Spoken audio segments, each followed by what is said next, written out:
And we're live. Dan, I appreciate you coming on here. Everybody, thanks for coming on our show, Agents Who Win. Tuning in on Fridays to just really talk to agents to see what they're doing to win and how they're winning business. And today we're going to talk about how to win the year of the relationship. Because 2021, we want to figure out how to win this year. If you won or lost last year, 2021 is going to be the year. So, Dan, give us a little bit of background on what you have going on. I know you're the first second time guest on our show. So, you should feel honored there as well. I love I love hopping on these things with you, man. It's a blessing because you and I have always connected on like future ideas, future growth. We've always connected on what can we change, what can we adjust, what can we learn. We've never been those agents or team leads that sit there in the background saying like, okay, we're comfortable, right? No, because we're at a point where it's like, well, what can we do next? What can we advance on? And you nailed it. I mean, this is the year of relationships. Everyone talks about the year of the dragon, but it's funny because I kind of came up with this theory while we were coming up with names. Obviously, you saw the other dumb names I tossed out for the title, but this is the year of relationships. Oh no! Don't even mention the other names. I don't even want. Those are jokes. Those are between you and me. But I'll tell you, it's a blessing to be on here again. I kicked up my podcast again because I slacked. Like I was just telling you, the last 2 months I was kind of focused on my agents, my team, their growth, it put all my stuff on the back burner, right? It put my podcast that's on Apple, Google, wherever, I put that on a back burner. I put my Did You Know videos on a back burner. So I feel reinvigorated, man. This year, 2021 is the year of the relationships. I'm trying to model a lot of things after you when it comes to referrals, and that's kind of why I'm pumped for this year. Yeah. But that's kind of like the premise of this year, right? The year of relationships. What did Gil call it last year? Your last best, it was your last best year. So it's funny you mentioned that because it still rings in my brain every time. He's like, "This could be the last good year," is what he said, and then I was like, "You jinxed us, man. You're the culprit for 2020. You really truly are." And now it's 2020. WON1. I'm like, well, I guess we can play it that way too. But we're gonna win 2021. Yeah.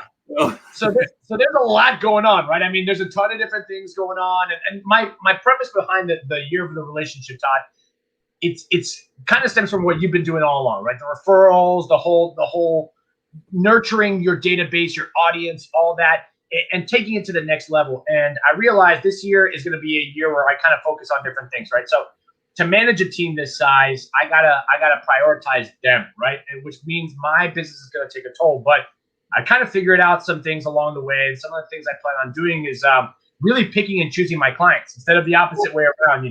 So let's back up for a second. So let's talk about your team. What's you've got 2 partners, Sean and Andrew Brooks. Andrew. How many people do you guys have on your direct team, on the power team, and then how many people do you have in your organization?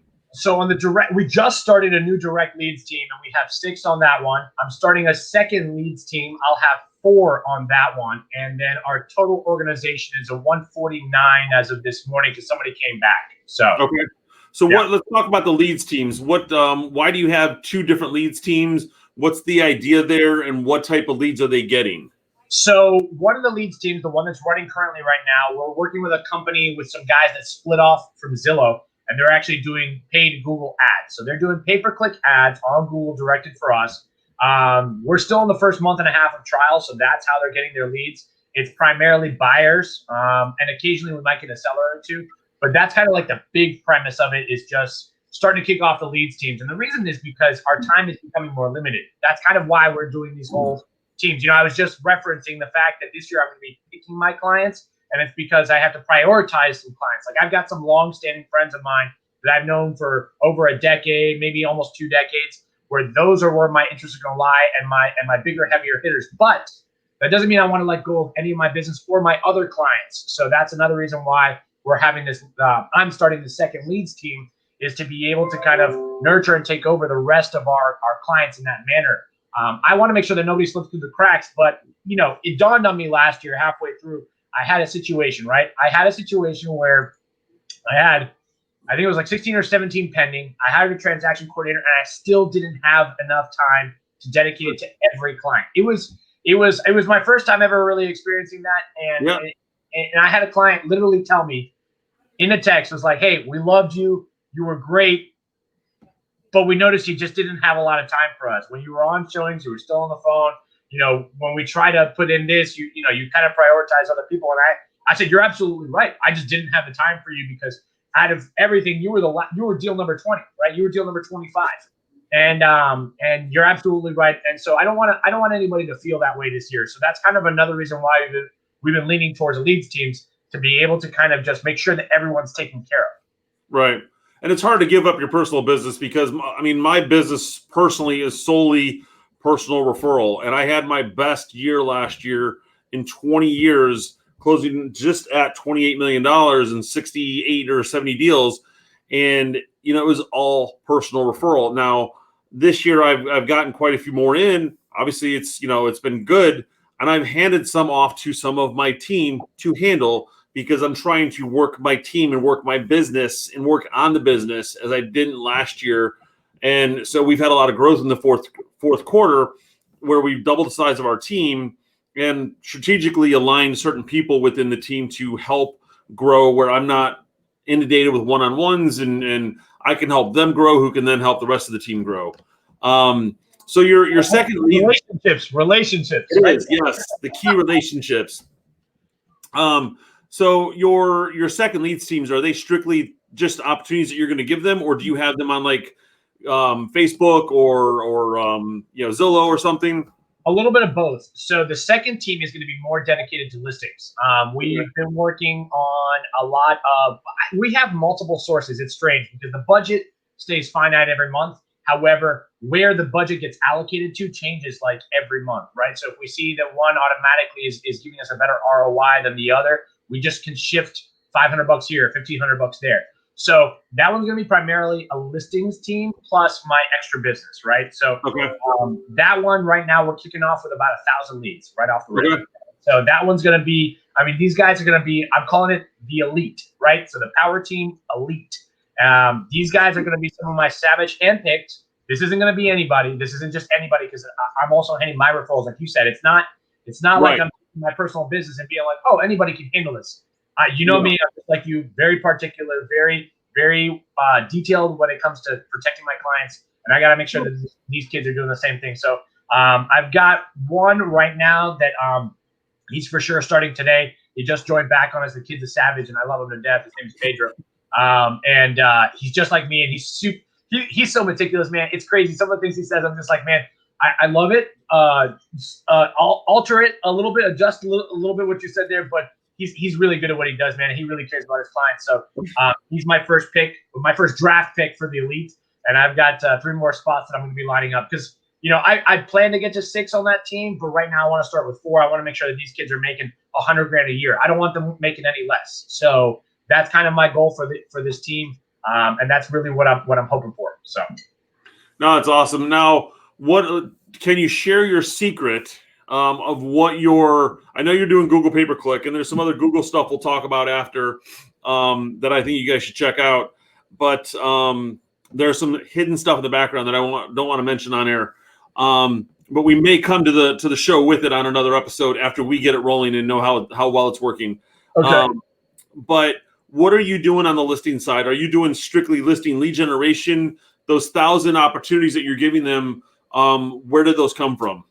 So these are people who it's very targeted. So the market that we're targeting is very strict. So obviously the general listing target market is anywhere from ownership of 3 to 7 years, right? 25% more equity with the household generating $100,000 in income a year, right? That's your general criteria that you would look for any listing, regardless. But we're taking it a step further. We're also looking at properties that were inherited in the last year or 2 years, something that went through probate, because those tend to be highly likely to sell. We're also looking in opportunity areas where people might not realize the equity that they have, but we have a team of marketers dedicated to doing all that research and just pumping it in. And honestly, we tested it out ourselves, like with the first handful of leads that came in.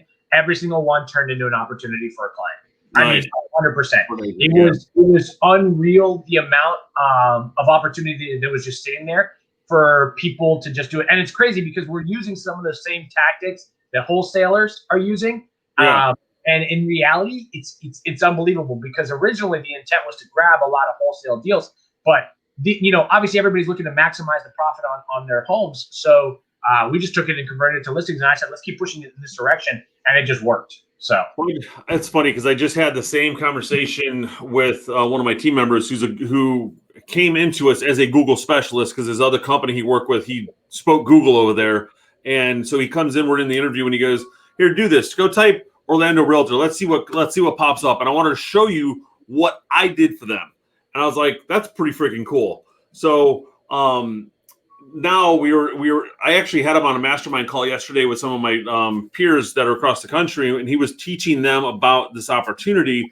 And I said, I've got an opportunity with another agent who wants to refer me a bunch of listings, who's a wholesaler, but wants a lot of money as a referral for him spending 10 grand a month on Google. So why don't, instead of paying you a huge referral fee, why don't we just do the same thing? Not to be your competition. I'll still take those opportunities, but why don't I then refer you some that you could buy and pay me back? And it's because you can take the sellers and educate them as to see why they don't need the wholesale, and how I can get you more money, or find the opportunities to buy them, fix them, and flip them. Yeah. And so it'd be interesting to have, dive deep with you on that, because we're getting a lot of people who want to invest. And I think whether they want to invest to flip quick or invest for the long term, I think anytime you're going to make money on it, it's going to be long term, because the rates are low, the appreciation is going to be there, and you have an actual asset. I'm telling you, a lot of people have no idea, especially in Central Florida right now, how much equity they truly have in their homes. I just dropped a Did You Know this morning on it, because, as you know, obviously we're struggling. Well, you and I aren't struggling, but we're seeing other agents struggling with getting their buyers deals accepted, right? Yeah. Or not, or listings getting, 13, 20, 25 offers on it, right? Right. So our inventory is extremely low, and a lot of people aren't understanding it, especially the people that receive it in probate, especially the people that are inheriting properties. They have no idea what the value is. I mean, they're letting stuff go for pennies on the dollar, and I'm like, you could make an extra 50 grand on this. How would an extra $50,000 help you in your life right now? And everyone's like, well, we'll just list with you. We'll take that opportunity instead. Yeah. And if it doesn't work, cool. We've got a wholesale background. We've got iBuyers in the background. We can help, close on it and get you out of here. But why not try that extra 50 grand right now? I mean, I would rather have the extra 50 grand than put it in somebody else's pocket. And if I could show you what it's going to take, a couple grand, and then we'll even go to these sellers and say, let us partner with you on the listing, and we'll put a couple grand into it, whether it's painting the inside, getting it cleaned up, putting some fresh mulch down. We'll pay the people to go do that stuff.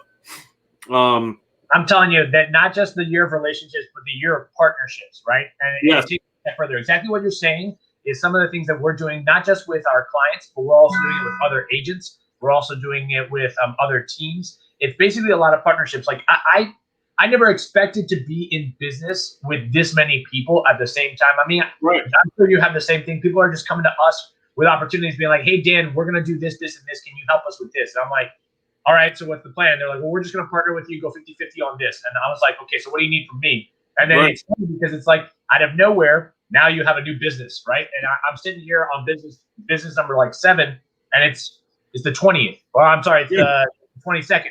And I'm sitting here and I'm like, that's crazy to think that like we're this close in the year and I'm already on business entity number 7. I'm like, that is unreal. So.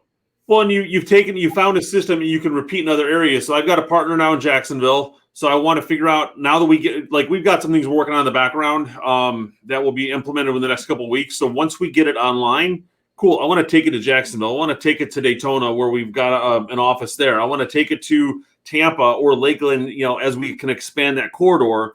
And, got a partner in Tennessee who's ready to come over. And here's what we're doing.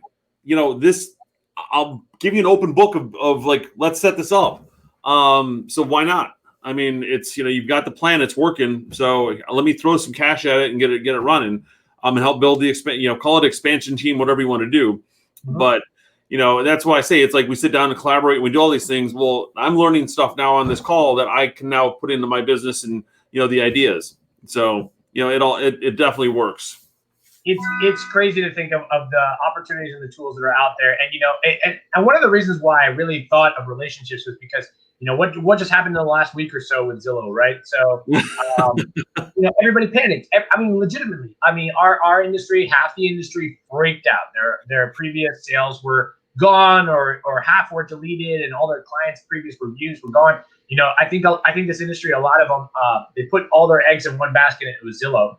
And instead of leveraging these relationships, instead of leveraging your regular tools, your regular website, having resources elsewhere, like I've got agents right now that when they send out review requests from their clients, right, they're sending out an email and it's like, can you do this here and copy and paste to these other links, right? So it's like Zillow's the first one, then it's got Realtor.com, Google, and a few other too.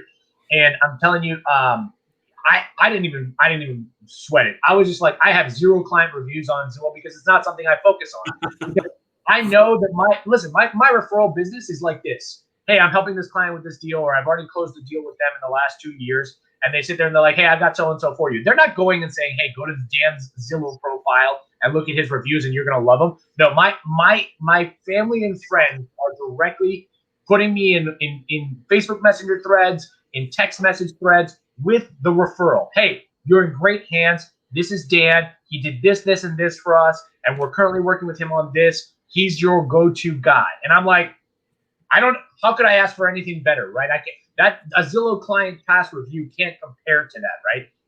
And if a situation ever arises again with Zillow, I'm still in the clear.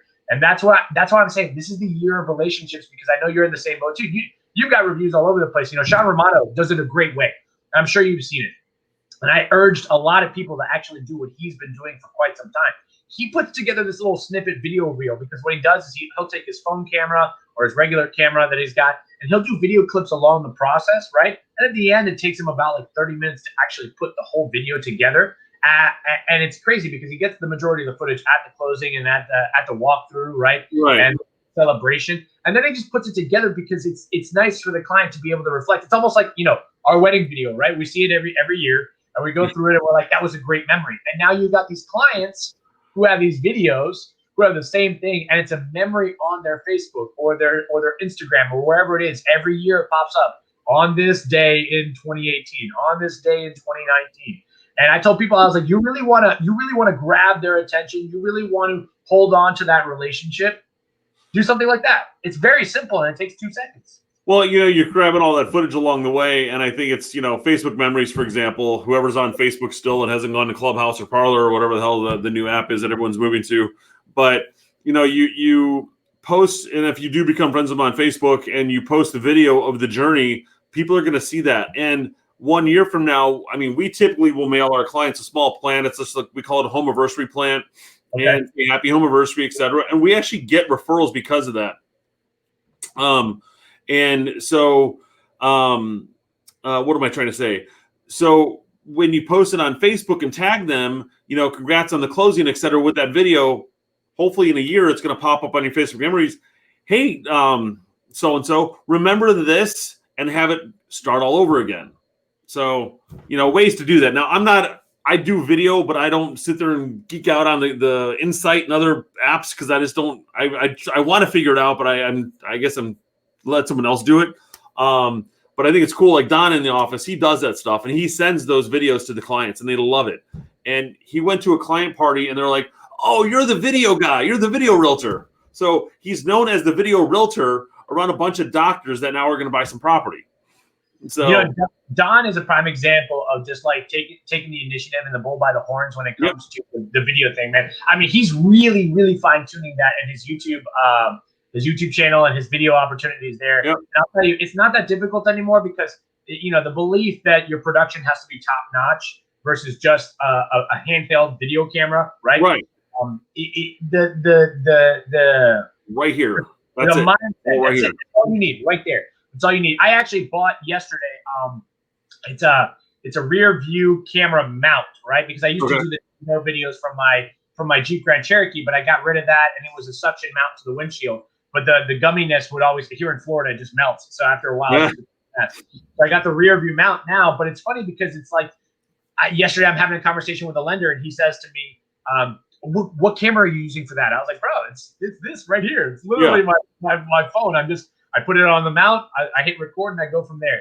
And it's that simple. As Veronica always says, my shitty video is going to outperform your non-existing video, right? So people just need to get over the fact that it's not going to be perfect, and it might take you 2 or 3 tries. But you know, you don't need to have the highest production scale for it to actually have an effect on people. Yep.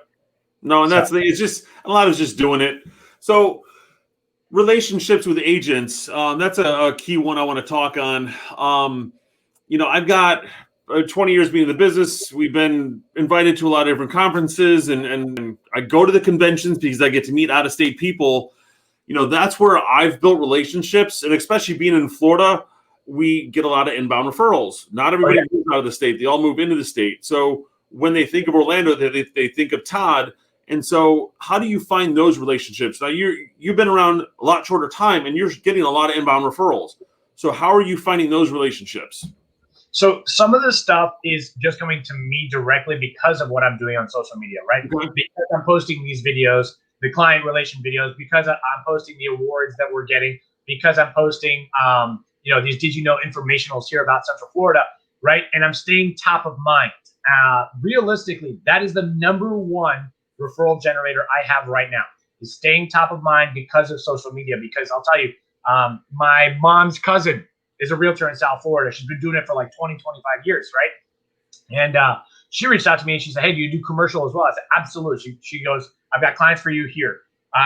The other one where I told you my clients were putting me in direct contact with another referral client. They literally put it in a Facebook Messenger chat and they were like, hey, Jen, this is Dan. And he's going to be your guy to go to. And they're from out of state, by the way. So they're coming here to buy an investment property. And obviously, Orlando is one of the best for that. Forbes has rated us number one for like 3 years running, right?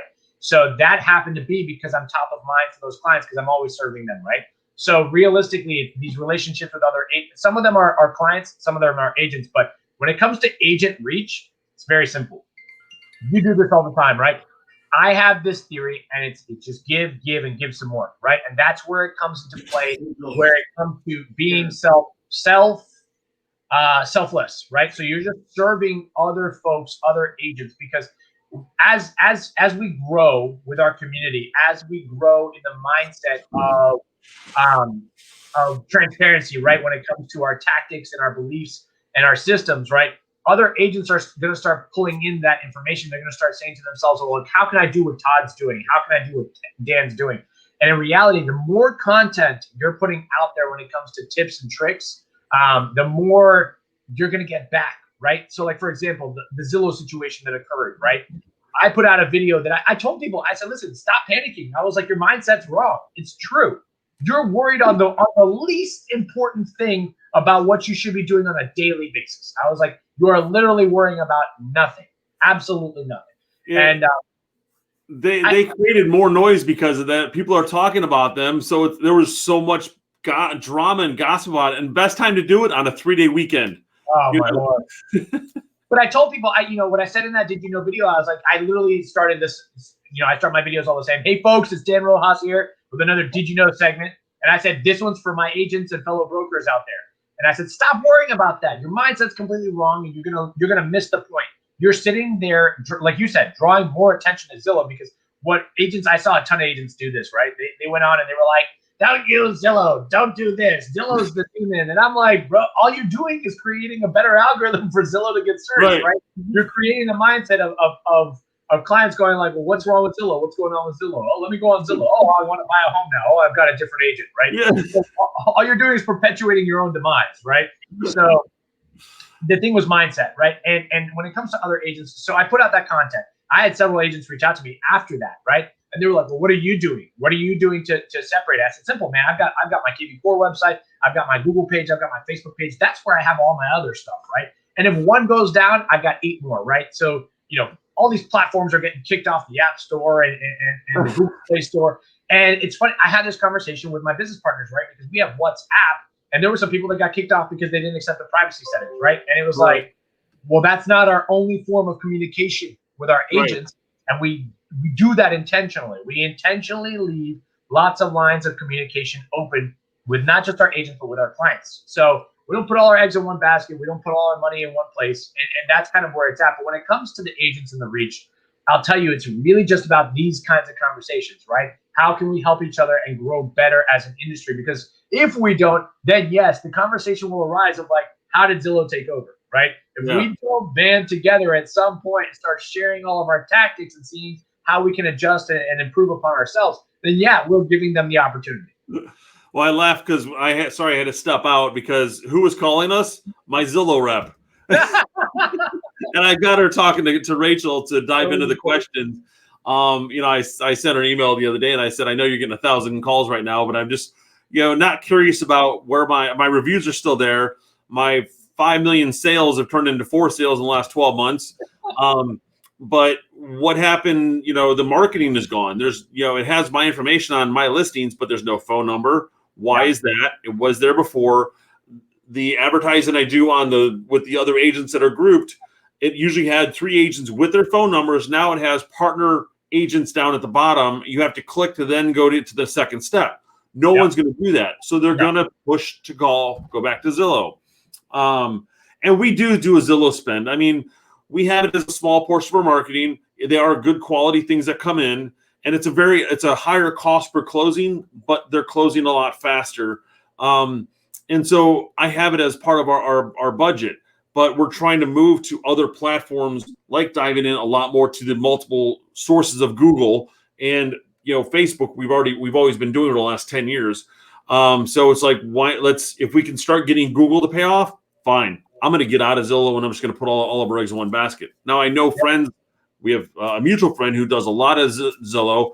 I've got a gentleman up at the beach who's spending like 20 grand a month on Zillow. That's his whole business.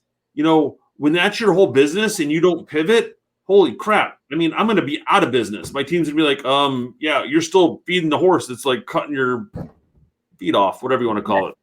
No, I tell you, it's going to be an industry changer to see what happens altogether with Zillow. I mean, this move for them might not be the brightest, to be quite honest. Jumping in the pond with the rest of us. I mean, a salaried employee can't do what you and I do. They just can't. Yeah. It's not possible. It's not doable. They're in a comfortable state. They got a guaranteed paycheck. They're not going to work for the sellers or the buyers as hard as you and I do, because you and I, our sole livelihoods are based upon how well we perform for our clients, because we want to make sure that we do the best so that we continue getting those referrals and we continue getting, positivity spread about us, right? So I'm not worried about that aspect, but it's going to be interesting to see what happens with them, because it's almost like there was another person. I'm not going to mention who they are because they are a competitor of ours, and we're supposed to stay compliant to a certain extent. But there was a guy that had a company that jumped into the pond with us, and within a year had spent like well over $2 million in advertising, and I haven't heard anything about him, to be quite honest. Our pond is not an easy one to jump into, because there's people like you and I that the money's not a factor. It really isn't. It's more about the heart, and it's more about these relationships and everything else. And at the end of the day, I don't got to spend $2 million to show that my value for my clients is there, right? I don't have to spend $2 million to show that my agents, they can hit me up at any time and I've got them covered, right? So it's going to be interesting to see what happens from that and their change to an IDX feed, and what happens to their website, because I mean, they've had that website running for a long time, and now they're trying to change the platform and they're already having glitches and errors. So it's going to be interesting to see what happens for them. I think it's some of it's good, some of it's bad. But what was I going to ask you on that? So going back to your video you made about Zillow, it's like conversations with Dan or digging in with Dan. I don't remember what you called it, but it was like you're in the car, you're driving, you're going to the office. So let me just pop on live and do something.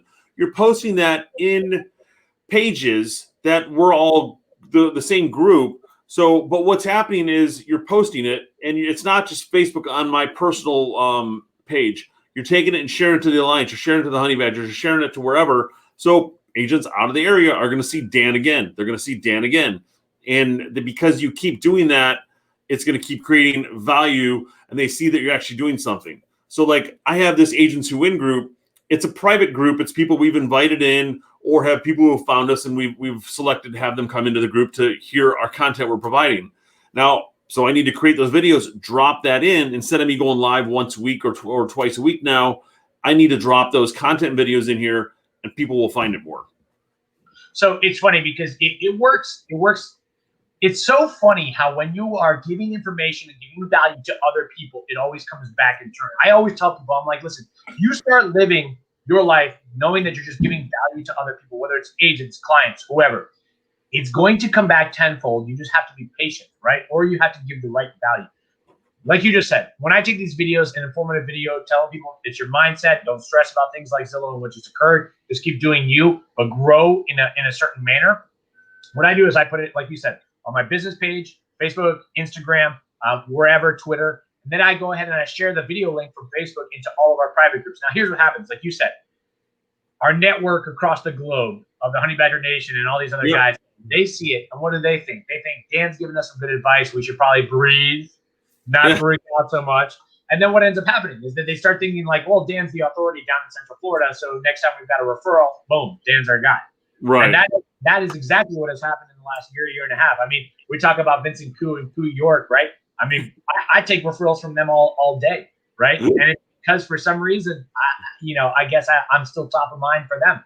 And that's kind of, it's not the intent. It's just a result of sharing the information, right? It's just something that occurs because I'm like, hey, you know what? A lot of people could benefit from breathing right now and not panicking, right? Right. And it just, the positivity breeds in itself. I was trying to think what else I wanted to say on that. Yeah, and number one is just doing it. I mean, if you just get out and do it, it's gonna work. You don't go to a lot of the conferences like where I have, so I've tried to keep those connections through those other groups. But I think it's just keeping yourself out there and just keep pushing and pushing. Makes a huge difference. So, Dan, I want to wrap up. We're hitting the top of that hour or top of that half hour. I appreciate everything. If there's anything we can offer agents right now, as we're wrapping up the first month of 2021, what advice can you throw at them? So I've been watching Aaron Luden do this thing, and I'm telling you, it's working wonders. And he does it. I think he does it annually every January. And it's genius. And for all of you agents or brokers watching, this is exactly what you need to do to reignite your past relationships, right? Yeah. So we always talk about calling people and just starting a conversation with them. And sometimes it might not be too easy because sometimes we might get stuck on a call for an hour and a half with just one person, and then we miss out on 100 others, right?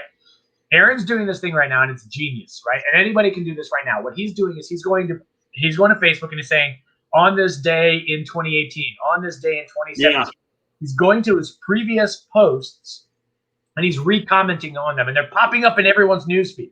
He and I had lunch like a year ago, and it was like, and we talk all the time. Aaron Luden and I are great friends, but we had lunch at this particular taco place like a year ago, and so he checked us in that day and our menu of what we ate and all that stuff, and he's like, we should do this again, right? And it pops up on my timeline, it pops up on everyone's timeline. Right now, Aaron Luden is all over Facebook because what he's doing is he's going to all these previous posts where he's tagged in with people at locations. And what it's doing is it's resetting the algorithm to go ahead and start these relationships up again and start these conversations again. If I were an agent or a broker right now who had some time or wanted to restart some conversations, I'm telling you, go back into your on this day. It's a simple tab on Facebook. Go on this day, or maybe like a week back or 2 weeks back. Go back a year. Go back 2 years and start conversations over again with the people that you may not have contact with on a regular basis. I think it's awesome, and it's like just I share a lot of our personal memories with the kids when it comes back on Facebook. But if you do that with clients, and I see him doing that, where all he's doing is like when we had lunch on for tacos, whatever, and he just tags in there, boom, and that's all. I mean, he's not doing anything else except just putting a comment in the thing from 3 years ago. And this month he's been like, oh my God, the last 4 years have been amazing. All these real producer things, and so it's just having that exposure out there helps. So that's a good tip right there. Any closings you've had, like Deshaun posted the video when it comes on memories, make a comment on it, put it back out there. You had most of us post closing pictures. So, hey, oh my God, I'm glad I wanted to check in, see how you guys are doing, whatever. This is such a fun event. Let's do it again soon. I'm telling you that it is so genius, and it's so funny because I know Aaron's doing it for two reasons. He's doing it, one, to reignite those conversations and all those relationships, but two, I mean, a marketing tactic. You can't. It's free. It's free. You can't beat the reach that's giving you right now. It's unreal because those people that were tagged with you in those posts, they have new friends on social media that are now going to see you in that, because it's funny the way it pops up right now. It doesn't. You have to look at it very carefully to see that was from a year or 2 or 3 years ago. You have to pay attention, because if not, you're like, wait, Aaron's at lunch with me right now? I'm not even there. Right. on, right? But then you look and you're like, oh, that's from a year ago, right? But it's funny because that's the way it looks right now. And I'm telling you, it's free. You can't beat it, and it's amazing. It's something easy you can do right now. So Ted, the not the Ted show, but Ted Bogart, he just tagged me on something recently. I know I did a show with you about a year ago, but I don't, or 2019. We weren't live 2 days ago, but apparently he popped the show back on Facebook. Cool. I mean, I'll take the exposure. I'll tag myself in the photo, and let's keep going. So it works, man. I'm telling you, that's something that's easy that somebody can do in your spare time in between, sending off houses, in between listing appointments, buyers consults. It's just stuff you can just do. It takes you 2 seconds in the app on the phone or on the computer. I tell you, you guys should be doing that right now. I mean, you're sitting in an inspection. You got 2-3 hours to kind of hang out, and you're not going to talk to the inspector for 3 hours. Get them out of there.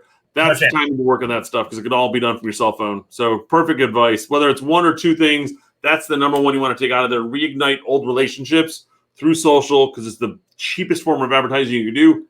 Cheap. It's free. That's it. Dan, I appreciate you popping on today. Guys, tune in Monday. We're going to have some more coaching tips with Daniel Betancourt and myself. If you guys need anything, please message us directly. And Dan, appreciate it. Love it, man. I'll see you guys later. Have a great weekend.